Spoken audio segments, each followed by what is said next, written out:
I'm 35 meters, and my wife is 33 Fahrenheit. We were high school sweethearts. Married for 12 years and together for 15. We have 3 kids together, wonderful, healthy kids. She grew up in an extreme Christian household where sex wasn't a topic of discussion, but more of a taboo.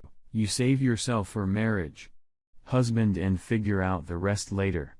So she did. Her first time was on our wedding night. We had a healthy marriage, or so I thought anyways. Always made time to talk and listen to each other. I work away from home, so I'm gone every other week. We both have great jobs and are doing well financially. After we decided we were done having kids, we talked about breast implants and decided to go ahead with surgery. Very nice indeed. Certainly helped my wife gain her confidence back about herself. I've always been into fitness and going to the gym, so we bought some workout equipment at home and she began to use them. Wow.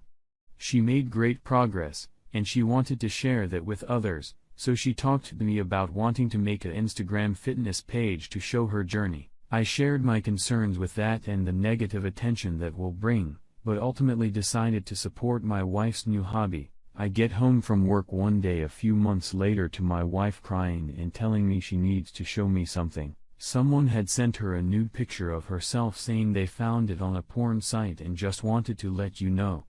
When in reality, they used a Notify app to generate the image. This killed me inside seeing the pain it caused my wife. We talked about getting rid of Instagram, but this was not enough for her to do that.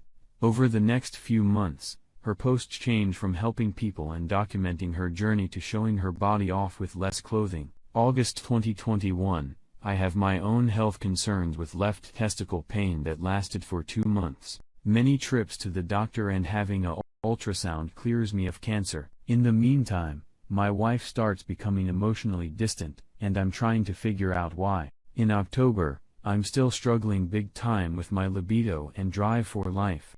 I get tested for low testosterone and it comes back well below low normal average. Doctor tells me they need a second test before starting on hormone replacement. The second test comes back in November at the low normal cutoff limits, and they tell me they can't proceed with treatment and that I'm fine, but recommend antidepressants, which I declined.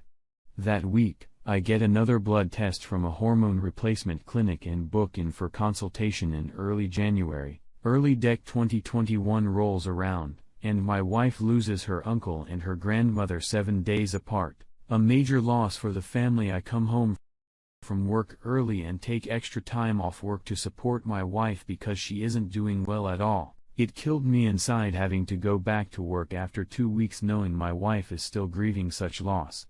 January 2022, I get approved from my hormone replacement therapy and take my first shot of testosterone January 13th. 2 weeks later, I'm already feeling like I haven't in a very long time. We go on a trip to Mexico for 2 weeks and I'm having the time of my life with our children. My wife tells me that she can't believe the changes I've made in literally 3 weeks and that I'm a 10/10 dad and husband. A few weeks later, I'm at work again in a reading article on emotionally distant spouses in midlife crisis. I send her those links and she agrees that does sound like her, but she's hot, sure why. I then come across an article that read the top 25 signs your wife is having an affair. I'm reading this and I'm blown away that my wife has 2,225 in my opinion. I decide I'm going to confront her of this, but not until I'm home. March 10th day. We go out on a date night and I genuinely had a great time. I sit her down and tell her I'm going to talk for 15 minutes and want you to listen and you'll have plenty of time to reply. I read her the top 25 sign and she says, "Well, I can't believe you think some of those of me." I reply telling her this is the time to clear your soul and whatever has been bothering you needs to come out. The tears start to pour and the long silence develops before she tells me she has been having online sex affair, though, Instagram, showing herself to another man while he pleasured himself. I'm in disbelief that she could do this, but I think it's something we can reconcile over pretty quickly. I then tell her if there's anything else that it needs to come out now. She tells me this is going to kill us and cries even harder now, followed by minutes of her not taking. I'm preparing for the worst. She tells me she is having an affair, And it started a week after her grandmother's funeral and only a few days after I took her time off work to be home. It was only a few times, she said.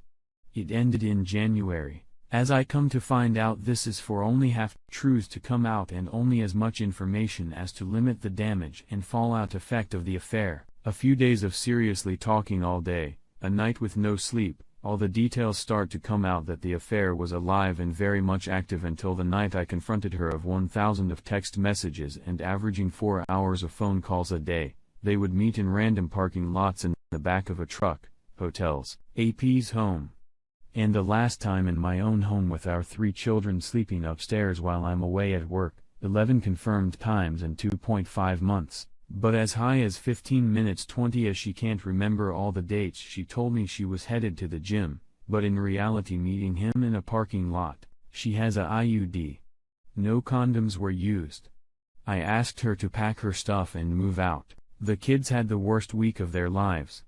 Here we are today, both going to individual counseling and have a first MC scheduled for next week. She basically told me she had written me off, and we were going down the path of divorce in her eyes, and until I made a miraculous turnaround by my hormone replacement, and this drove the guilt and shame even harder of what she was doing. She started her personal counsel while she was in the middle of the affair. There's been no contact with AP since March 18th. She's regretful, remorseful, and wants to do anything to make this work. She is back in the house. She has been tested for STI, HIV, and pregnancy. She's reluctant to have sex or even kiss me, and through open discussion, has admitted she is having a very hard time getting over the affair feelings and the withdrawal from it. AP has 0 assets. Can't hold a job down and lives in an apartment with his mom. What about my needs? Obviously, not wanting to be a doormat here. I'm not wanting this to work just for the children either. Questions? Comments? Concerns?